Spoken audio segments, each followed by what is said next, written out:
Welcome to On the Brink with Andi Simon. I'm so glad you're joining us today, whether you're watching or you're listening. Remember, I'm Andi, I'm your host and your guide, and my job is to bring you interesting people who are going to help you see, feel, and think in new ways, like an anthropologist. Remember, I'm an anthropologist, and the thing that we bring to you or your business is a perspective that being inside you might not have. But today, I have a wonderful woman who has a purpose that you are going to enjoy listening to. And she's got a new book that's coming out. It's called Work That's Worth It. And I'll tell you about her in a second, but her name is Georgi or Georgina Enthoven. And she is here after traveling around the world to discover all kinds of ways that she could be profitable and purposeful. Let me give you her bio, and then we'll go right into who she is and her journey. Georgi is a thought leader, a seasoned entrepreneur, and a dedicated advocate for impactful careers. She's got a master's in business administration from Harvard. Her purposeful career journey has transcended conventional norms with experiences spanning numerous continents. She believes that capitalism is at its tipping point. And this is not the only one. Lisa Stromberg said the same. Danielle Finkelstein was talking about the same thing. We have a bunch of podcasts that are coming together around purpose, which I think is so important, with profit. That careers going forward will need to demonstrate real positive impact, both in one's own community or globally. Her forthcoming book, Work That's Worth It, comes out April 8th, and she's got a podcast that she's launching as well. Behind this, her backstory: an international thought leader, trusted advisor, and visionary founder. But she didn't start her career knowing what would come to define her. I'm going to let her tell you about it. It's interesting. But she is passionate, and she's really anxious to help young professionals seeking to combine contribution with compensation. Now, I'm involved in the Women's Business Collaborative, and in March 7th and 8th, 2025, we're hosting a wonderful event with about 50 women entrepreneurs who have companies of purpose. And they have intelligently and intentionally decided that they're going to make profit and do wonderful good.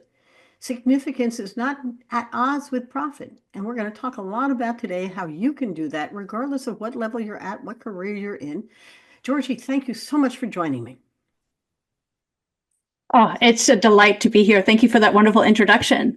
Well, I think that we're going to have some fun, and so will our listeners. So, your journey. Who are you, and how have we come together here?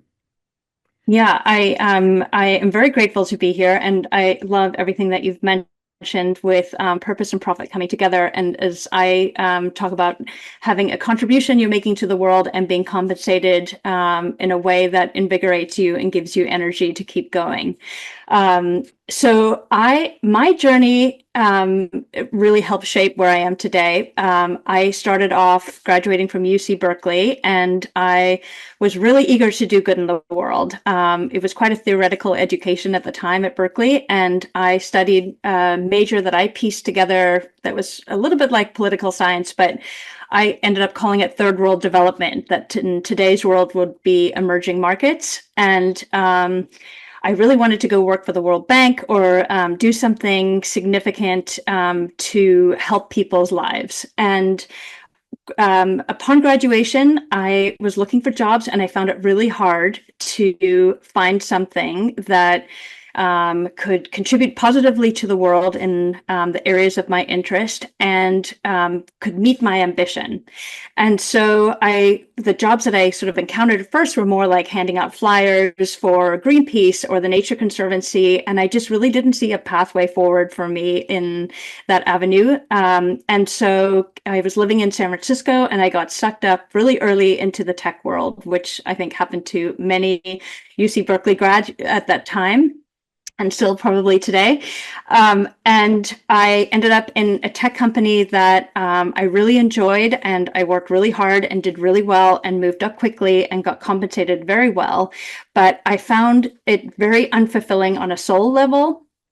And so I would start to seek out opportunities to fill that piece of me that really was like craving more substance, more connection, more contribution. And the way I did that is I fit stuff on the side. And so I started teaching at a school and volunteering my time at a creative writing class in a low-income school. And then I started helping young people with business plans and helping wire schools with tech so they could get internet access. And it started to take a lot of my time. And I felt this conflict between what I was doing day to day and really enjoying the ambitious piece, but having to fit the soul piece in on the side. And basically, for the rest of my career, I spent time zigzagging between either earning income and feeling really good about that, or having a great impact and not earning income. And it seemed like I was in this either or category, bouncing around even after Harvard Business School as well. So um, it was only later that I started to meet people that seemed to have combined both. And that really fascinated me and was such a like, wow, the word to use is and, not it, or. And so I started to get really interested in that for myself, but more so, I thought I've got 3 children, and I thought, what are we leaving to our kids? What's the shape of the world we're leaving to our kids? And as somebody in business, I really do believe business can be used as an incredible force for good. And I learned that the average career is 90,000 hours. And I thought, you know what, this is really an amazing opportunity to contribute positively to the world if we can leverage those 90,000 hours and really like make a big difference. But it would require intention. And so intention to create a career that's good for you personally and good for the world. And so that is my area of interest and passion. And that is what I'm dedicated to now. I want to talk about the book, and I'm really a fellow purpose-driven, profit-motivated individual, and I never saw them as different. It was always sort of like, how do I do well and do good at the same time? What kind of career have you had? Yeah, I would say my career's been pretty scattered, and it's mostly because in the definitely the first part of my career, I just, like I said, I couldn't really find my footing of where I really belonged. But in like the broad scheme, like my skill sets that I developed was marketing and business development, and but the industry's changed a lot. And so I ended up like strategy, marketing, and business development were the areas that I really gravitated towards and found most interesting and exciting. But it's something that I talk to about in the book is like when you meet young people, you always ask them, what do you do? And those questions sort of end up being answers like accounting, operations, human resources, but it tells you very little about the person and what they care about and the contribution they can make in the world. So I end up realizing now that we're asking young people the wrong questions about what they do or what their career is about. What should we be asking them? That's a great question. I have a grandson who's starting out college, and I think in some ways we do them a disservice by saying, "What are you going to study? What do you Yes. want to be now that you're growing up?" And it's a different question you're asking, isn't it? What should Yeah. we ask? Yeah, it's what do you care about, and where would you like to contribute in the world? And the world, as you have seen from many of your guests on your podcast, it's changing so fast. And so us, I'm Gen X. I am what we walked into is so different from what young people are walking into today. And I always tell young people, you can't get fired from something you're interested in, like a cause or your contribution. You can get fired from a job, but having something that you are really passionate about, that you care about, that you're going to contribute towards throughout your career, that's something you get to own and direct. And so I think it's important for young people to start thinking about what they care about way earlier on. And then what you study should help you get some skills to add fuel to that fire that you're going to light, and either work on a possibility of something that you're inventing that could change the world for the better, or helping solve a problem that we know is like a real problem that needs solving. I want to talk to you about the stories that we tell ourselves in a moment, but I really want to get into your book because I want the audience and the listeners to know that Work That's Worth It is a really interesting book. So tell us about it. How did you structure it? we have the same publisher, and I appreciate how well they work with you on organizing and creating a great book. They helped me certainly take what was a manuscript I thought was pretty good, and they said, no, let's do this over again. And I went, okay, another time. But they really did a great job. Tell us about the book. How did you structure it? What's the story inside? Why should people read it? Yeah, that is a great question. And I mean, the interesting thing about most authors is they're first-time authors. And so we really don't know what we're doing. And it really does require having somebody to give you the guardrails of how to make your book readable and worthwhile for the people reading it. And Mhm.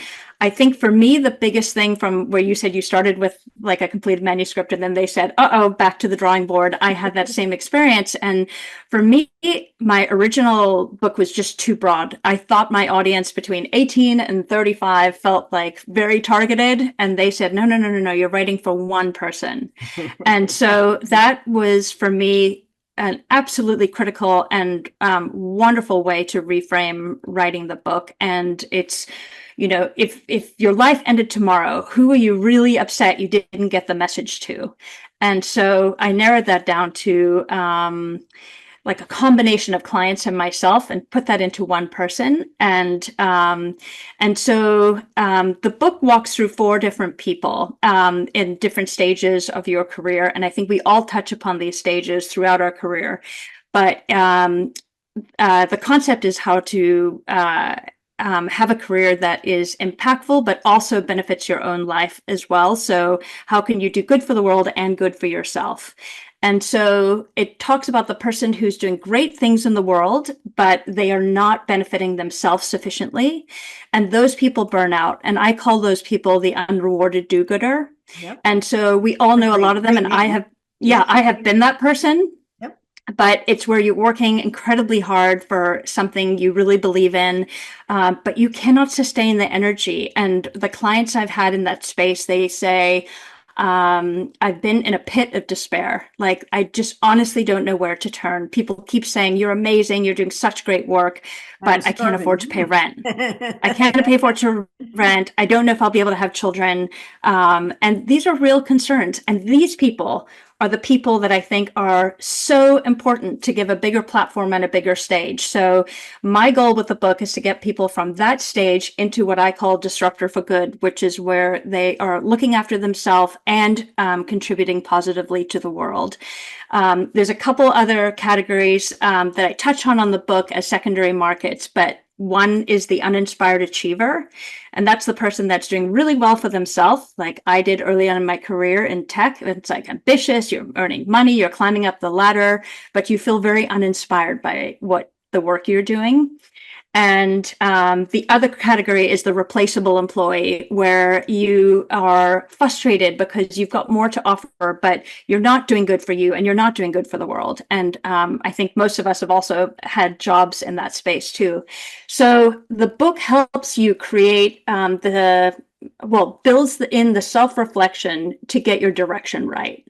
And I have 7 pillars that I walk people through in the book that really helps you define where you want to go.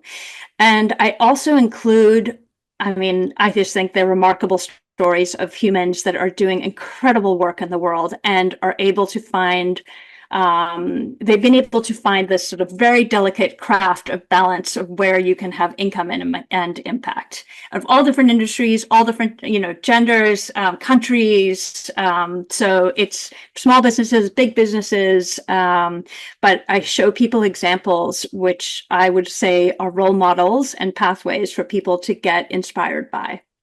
Is there 1 or 2 or 3 you might share? Or is that, Yeah, no, I'm happy to share. So, like, one example is a company called Verta, and that company is aiming to solve diabetes and obesity in 1 billion people. So, one of the things we talk about in the book is figuring out your contribution and even making a declaration statement of, what you're going to do in the world, and that then draws the right people behind you and energy towards it. But so that's one example. Another example, I mean, all the stories I love, but another example is a UK law firm called Client Earth, and they help if somebody running for political office, let's say, is claiming to curb emissions and has all sorts of environmental rhetoric in their political campaigns, and then they get elected and don't do it, they sue them and hold them accountable for it. And Wow, they that have is a done very all interesting business. Woohoo. yeah, they've done all sorts of incredible work. And as they win one case, they can write letters to all the other people and say, FYI, we've just won this case. You're going to need to deliver on what you've promised. And Wow. so, yeah, that would be another example. And then there's an example of a woman who set up a company called Pallet, and that builds small homeless shelters for displaced people. And so, as you can see, the industries are all over the place, all the different types of companies, but all really inspiring stories that I just didn't have access to when I was in Yep. that stage of figuring out the direction. And that is really what I want to share is you're not burdened to do good, but if you can get it right, this is the jackpot. You know, Danielle Finkelstein and Tom Sullivan, who did a podcast with us, were both corporate players. They were actually related and hadn't realized what they wanted to really do, but they were no longer just simply compensated emotionally for the work they were doing. Yes, they were making good money, they had good positions. So they both left corporate and wanted to do something good and also profitable. And they did a full analysis and realized that having a sustainability product for women's period products was simply not there. So they created one, and then they realized that there was no way to distribute it. So what did they create? They created a distributor because you can go into a bathroom and have free toilet paper, but you can't have free period products. And so they created a way for companies to have free period products in the bathroom at the same place that the toilet paper is. And they are getting into corporate offices that are putting them everywhere. The corporate pays for them, and people have free. And they have purpose and profit. Yeah. And there are a couple of others. Dion Baker, her kids were talking about how can we get really good tasting, healthy ice pops. And one of them said, we should make iced tea ice pops. And next thing you know, she had these wonderful pops.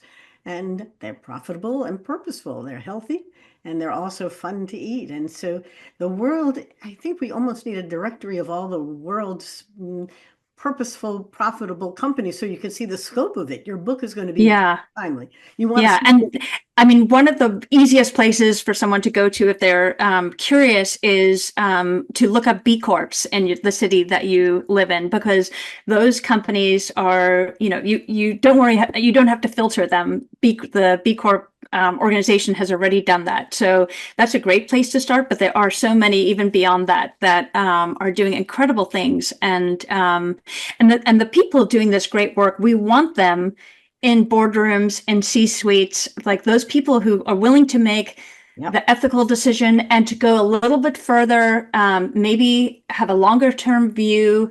That is my ultimate goal, is how do we get these great people who really want to contribute positively into positions of power and influence. And we can't do that if these people are playing small and Sure. given sort of dribbles of cash to do their good work with. It's interesting because today I've been interviewing people for our podcast, and the first one talked about think long term. And this is the world of AI, technology, chat GPT, and the old marketing is gone, thank you very much. But there's a whole new world of community building and gratitude, all kinds of engagement, and it's a long-term perspective. And so there's lots of interesting new, to your point about who am my audience, I hope they're people who want to see, feel, and think in new ways because we want to change the world. Yeah. Right? And Yeah. I say those words, but in fact, my heart is into transformation. And this is sort of my side hustle like yours is. But I think that we're ready for new things and new ways that can really be pretty good. He said something so cute. He said, now remember, before Henry Ford launched his first car, somebody bought 4 horses to drag their wagon. Those four horses had no value after the car came out. They said, well, not even the car came out and was valued. They put, barbed wire around them. They were terrified of them. It's not easy to be different or new. So this is really cool. As you're thinking about it, and your case studies were terrific, as the book is coming out, are you going to be consulting for companies and for people as well, or am I pushing you in directions? Uh, no, I will tell you, I am at capacity of what I can take on right now, but it is something that I would like to do. And I've also I'm certified in coaching and I've done coaching in the past. And I also don't have time really for that right now because getting a book out and a podcast and being a mother and it's a lot. And I am working a lot of hours right now, but I would like to here's what I want to do. I want to have the biggest impact I can in this space. And I want to get these people who are generous with their heart into these positions where they can have like a much larger stage. And so I think after the book is launched, I take a breath and then figure out how can I do that in a way that is most impactful. And I You, think that's what helps when you know what you're working towards. It's yes, very easy to know how to prioritize and what to say yes to and what to say no to. Before that, there's a million ideas, but yes. what's the one that lights you up that you're willing to get behind for the long term? And I that is the no, go ahead. difference. Well, it is different, but I think that Greenleaf, by asking you who your persona was, has also asked you who you are. And this book has given you focus and purpose. So this is quite exciting. And having been a mother of two growing daughters who now are mothers of three grandchildren, um, it Congratulations. doesn't ever get, and they're all professionals. It never gets quote unquote, I don't know what easy means. It's fun. We had a great time. And we always laughed a lot. And as long as you laugh and smile, good things can happen. Well, I'm delighted that you've joined us today. I think I'm going to ask you for one or two things you want people to remember, and then I will wrap us up. Yeah. Well, I often when I talk to people about the book, and they say, what's the one lesson that I need to learn? I think the very first thing is that you are rich in hours, like you've got 90,000 hours. And so we don't know how our life's going to go, but let's assume that you get that life. And that's super powerful. And that is something you get to spend those hours. And the second thing is, when you are working and figuring out, once you know you're going to be successful and you are in an environment and you realize, okay, I can do this. Now I can actually choose where I'm going to direct it.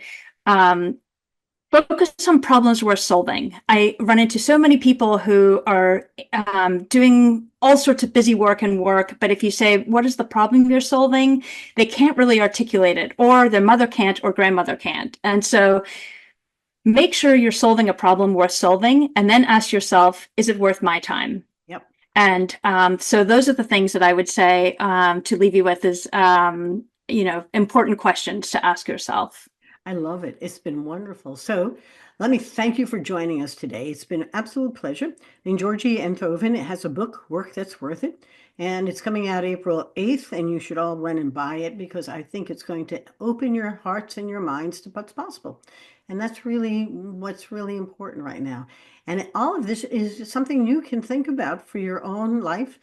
Um, Jackie Onassis, I think, was asked, what do you regret? She said, not eating more dessert. I don't think that's exactly what you're talking about. But sometimes when I eat ice cream, I say, I agree. There's a Yeah. decision there. But On the Brink is all about getting you off the brink. And I hope today has helped you see, feel, and think in new ways. My books are all on Amazon. You can just look on andisimon.com and they're there too. And Simon Associates, our website, talks all about our business. Our job is to help you see, feel, and think in new ways for you and your business. And change comes on an individual level as well as on a corporate one. And today's times are fast changing. And if you haven't noticed, we're writing a whole lot of stuff using Chat GPT, and others say, well, I said, no, read it. It's really quite good. We're having conversations with them. It's a weird, wonderful time. The question is, how can you have purpose as well? And I do think that's really what's coming into our perspective in a clear fashion that we can begin to see others doing it and say, I want to do that too. So, Georgie, it's been great. Thank you very much. And I thank Greenleaf Books for sending you along because I love them as a publisher as well. And remember, our job is to take observations and turn them into innovations. And on that note, I'm going to say goodbye. Have a wonderful day and enjoy and share. This is a great podcast. You should keep sharing it. Bye bye now. Bye, Georgie. Bye. Thank you.